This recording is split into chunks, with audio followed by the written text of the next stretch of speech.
अर्थमंत्री निर्मला सीतारामन ह्या हंगामी अर्थसंकल्प सादर करणार आहेत। थोड्याच वेळात हा अर्थसंकल्प सादर होईल। मात्र नेमकं या अर्थसंकल्पामध्ये काय असणार आहे या संदर्भात बोलण्यासाठी माझ्यासोबत आहेत इंडियन मर्चंट चेंबर्सचे महासंचालक अजित मंगरुळकर सर। आपण त्यांच्याशी बातचीत करूया। सर, कशा प्रकारे बघता आहेत एकूण जर का बजेट कडे बघायचं तर सर्वसामान्यांसाठी काय काय असू शकतं तुम्हाला वाटतं? एकंदर हा बजेट खरं इंटरिम बजेट आहे, म्हणजे फुल बजेट तर नसणारच।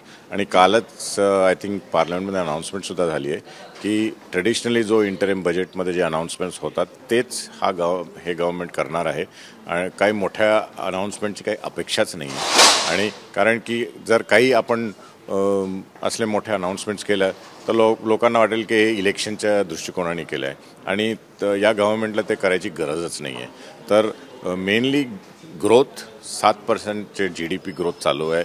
त्या ट्रॅजेक्टरीवर त्या संदर्भात काही अनाउन्समेंट्स आपल्याला ऐकायला मिळतील। इन्फ्रास्ट्रक्चरवर आम्हाला अपेक्षा आहे की अनाउन्समेंट्स काही होतील। आणि दुसरं फिस्कल डेफिसिट जे आपलं करंटली 5.9% आहे, आपलं टार्गेट होतं 4.5, तर त्या हिशोबाने काही अनाउन्समेंट्स ऐकायला मिळतील। पण या व्यतिरिक्त आणखीन काही आपल्याला अगदी खूप मोठ्या अशा बजेट अनाउन्समेंट्स ऐकायला मिळतील आम्हाला तर ही अपेक्षा नाही आहे।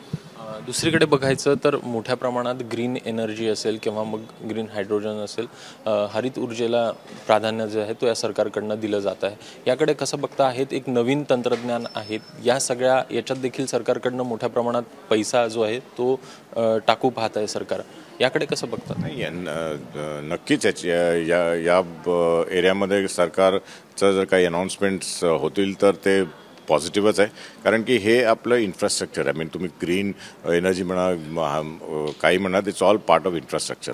आणि त्याच्यात सरकार असं थांबू शकत नाही ना की आम्ही आता इंटरिम बजेटमध्ये आम्ही काही करणार नाही किंवा पण त्या एरियामध्ये जर आपल्याला काही अजून काही फंडिंग द्यायचं असेल तर नक्कीच सरकार देईल। म्हणजे असल्या अनाउन्समेंट्स अपेक्षित आहे।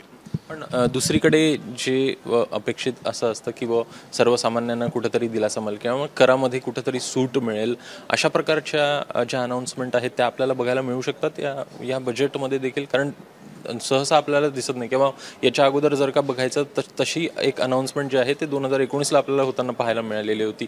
निवडणुकांच्या हिशोबाने काही सरकार करू शकतं, पण निवडणुकांच्या हिशोबाने काही करणार नाही आहे। आणि तसं म्हटलं तर मग जर तुम्ही म्हटलं की टॅक्सेशनच्या हिशोबाने काय करते तर मग पूर्णच बजेट त्यांना करावं लागेल। म्हणजे तुम्ही एकच करू शकत नाही। पण एक जर त्यांना करायचं लागलं की न्यू टॅक्स रेजिममध्ये कसं आकर्षित करता येईल लोकांना। कारण की आपल्याला माहिती आहे की जरी 2 न्यू टॅक्स आणि ओल्ड आहे टॅक्स रेजिममध्ये तरी बरेचसे लोक अजून ओल्ड टॅक्स रेजिममध्ये आहे। तर नवीन टॅक्स रेजिमला जर प्रोत्साहन द्यायचं असेल तर त्याच्यात जर काही त्यांनी अजून एक्झेम्पशन्स वाढवले किंवा काही स्लॅब्स वाढवले ते अपेक्षित असू शकतं। आणि ते जर केलं तर काही गैर नाही। पण त्याच्या व्यतिरिक्त आणखीन काही, कारण की मग ते खूप डिटेल्ड बजेट होतं, मग इंटरिम बजेटला काय अर्थच राहिला, त्याचं फुल बजेट होतं। शेवटचा प्रश्न, फिनटेकला मोठ्या प्रमाणात प्राधान्य मिळावं किंवा स्टार्टअप्सला प्राधान्य मिळावं अशा प्रकारचं सरकार प्रयत्न करताना दिसतंय। मात्र कुठंतरी काल देखील बघितलं आपण RBIने देखील एक कारवाई जी आहे ती पेटीएमवर होताना दिसते। या संदर्भात कुठंतरी काही निर्णय अपेक्षित येत्या काही काळामध्ये याच्यात नाही पण ते बघायला मिळू शकतील, कारण जे स्टार्टअप्सला बूस्ट मिळावं तशा प्रकारचा बूस्ट हा मिळत नाही आहे किंवा मग तशा प्रकारचं दिसायला मिळत नाही। स्टार्टअप्सला बूस्ट गव्हर्नमेंट देणारच, पण काय झालं आहे की मागच्या एका वर्षात बरेचसे स्टार्टअप्समध्ये भरपूर म्हणजे आपले जे युनिकॉर्न्स होते बरेचसे युनिकॉर्नमध्ये आपल्याला प्रॉब्लेम्स दिसू लागले। आणि त्याच्या ऑपरेशन्समुळे, म्हणजे याच्यात सरकारचा काही इश्यू नाही आहे, पण स्टार्टअपचं तर सरकार तर नेहमीच प्रोत्साहन देणार।